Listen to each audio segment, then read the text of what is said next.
The Ministry of Education, despite spending $350 million a year, does not have any hard data, and the Treasury have said this, the other government department that monitors spending, any hard evidence that it's making a difference for kids across the board. And then there is evidence, Minister, if I could just jump in there.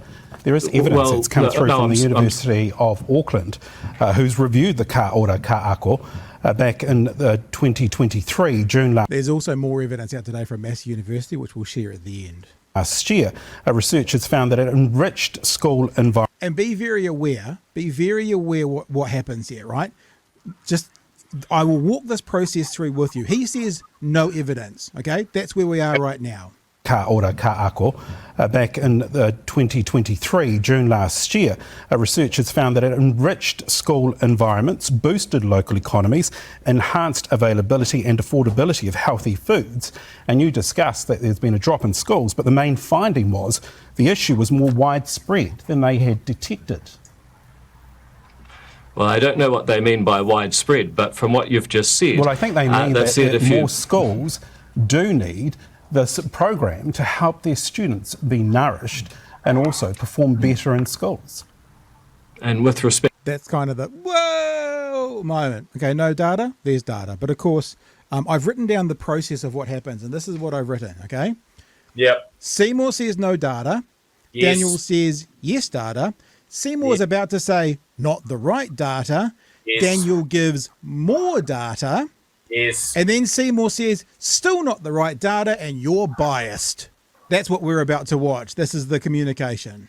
Yeah. But again, we need to raise the standards of debate here because if they were doing a serious study, they would have asked for the schools that received these free school lunches, can we see improvements in attendance? Can we see improvement in achievement?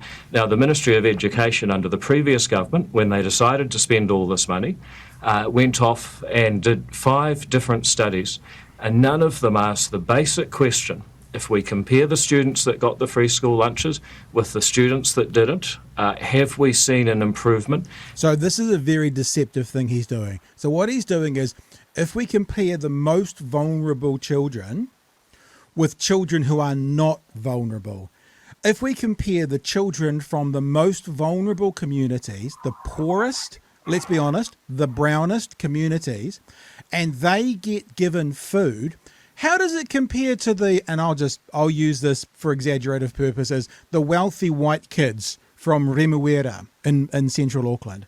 That's not a question that this needs to look at. What the question is these kids who get food, how do they compare to themselves when they weren't? That's actually the question. But what he's saying is we've got no data that says how do these hard up kids compare to the ones that aren't hard up. That's irrelevant in this research. Do you want to add anything before we keep going, Bomber? Well, he philosophically opposes the state feeding hungry children who You just said that out. You just said that out loud. Can you believe what you just said out loud? That's exactly. Let's not mess around. Yeah. David and the ACT Party philosophically don't believe the state should be feeding hungry children. Their argument is that parents should, and their position is, well, if the parent can't afford them, why should the state? It's not our problem. Own your problem.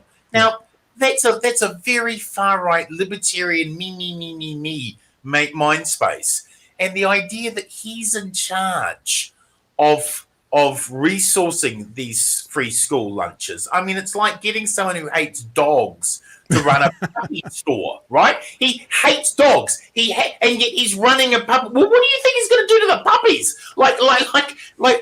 And this is the same minister who is threatening fines for children's parents who are truant. Well, feeding these hungry kids is a silver bullet for that truancy, but he doesn't want to feed them, and he wants to fine the parents as well. It's like with this new government, there's no carrot, it's just stick. Yeah.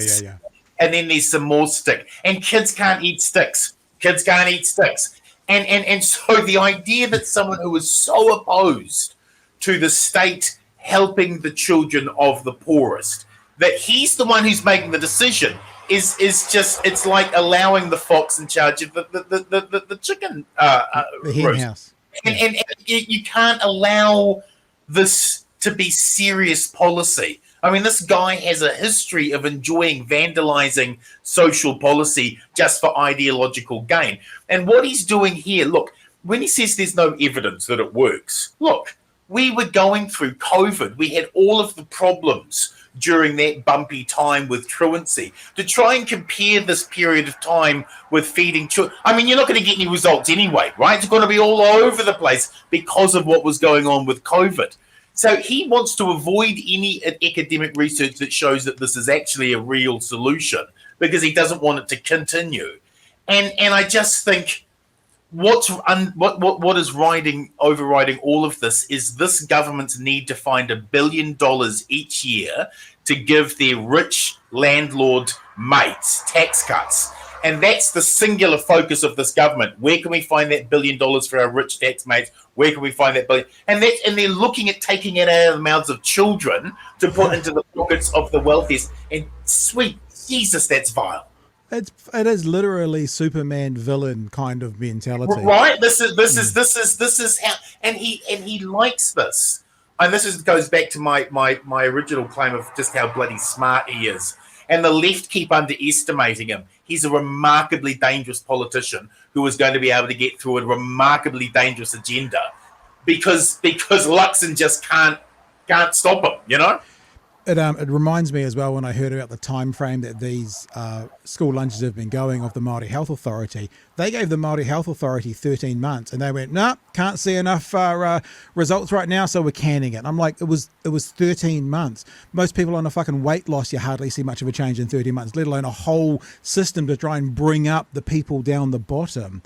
All right, let's play a bit more from... Now, remember the path so far. He's gone no evidence. Daniel Faitawa's gone, here's evidence. He's gone wrong evidence. What's going to come next is more evidence. Just keep listening. It's getting to school and kids achieving.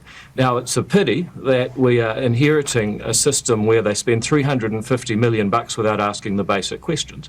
But that's what we've inherited, and that's what we now have to deal with. But there is a study back in December 2023, an international PISA study, which Dr. Pippa McKelvey-Sebelo spoke about on RNZ. She said students who are missing meals are 2 to 4 years behind their peers in results. And once again, you know, we've got to raise the standards of debate here. It's certainly true that kids being well looked after, well nourished, are going to do better overall. But of course, well, end of conversation. No, it's not, because what he's really saying there is, of course, every child should be looked after, and it's the responsibility of the parents, not the state, but the parents. He's acknowledging, of course, feeding hungry children at school is working, but we shouldn't have to pay for it. That's where he's ideologically going. But he agrees filling hungry children's bellies with food is good for them all round, but why should the state pay for it?